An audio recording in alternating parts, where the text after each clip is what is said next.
you ready? Yes! Are you sure? Yes, tell me! Okay, Synergy's opinion on the bronze sword is... It's okay. I mean, it's not terrible. It's just that the Levin sword is significantly better than the bronze sword.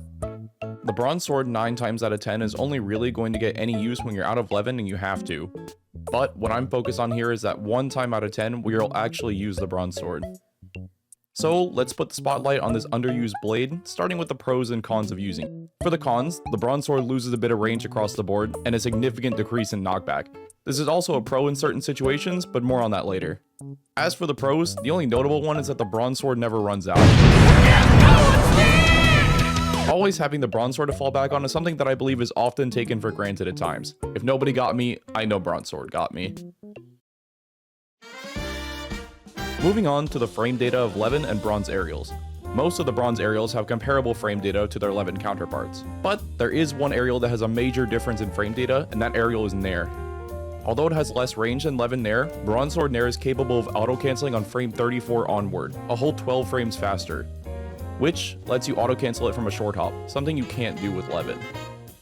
There's not a lot of differences in the frame data, so now that that's out of the way, let's move on to the less boring stuff and talk about the different applications of each aerial. The only aerial that doesn't have any reason to be used over its Levin version is back air, being a direct downgrade in every way. Fair, up air, and down air have some pretty interesting things you can do with them, so let's start with up air.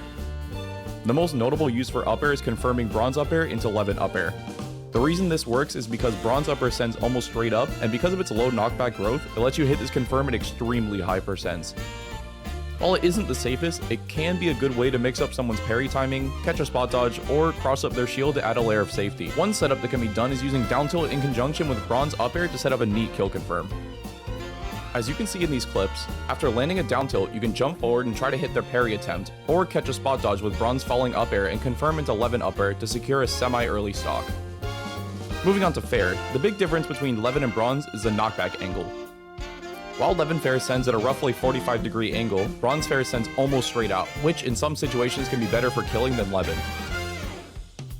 When ledge trapping with arc fire, using bronze fair instead of Levin can be a great way to set up a better angle for edge guarding if you can't immediately take their stock off the ledge trap.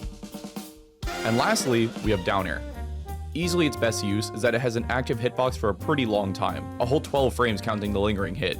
And because of this, it can be used to 2-frame or just hit a wide variety of recoveries, such as Fox and Roy. As an added bonus, it also sends at a pretty dumb angle, which you can set it up to do it again, or just edgeguard them normally to close off the stock. Intro joke aside, overall the bronze sword is something that I think is underrated and generally is written off too quickly by Robin players, but especially newer Robin players. While it will always be overshadowed by its bug zapper counterpart, this little butter knife still has a lot to offer. The only limit is your imagination. As for Robin's tilts and dash attack, they are technically part of the bronze sword, but I'll be saving my thoughts on those for their own video where I'll also talk about what I think is Robin's best tilt. Since for some reason that seems to be a popular topic in the Robin community, it's down tilt. But that's a discussion for another time. Thanks for watching, and I'll see you all in the next one. Take care.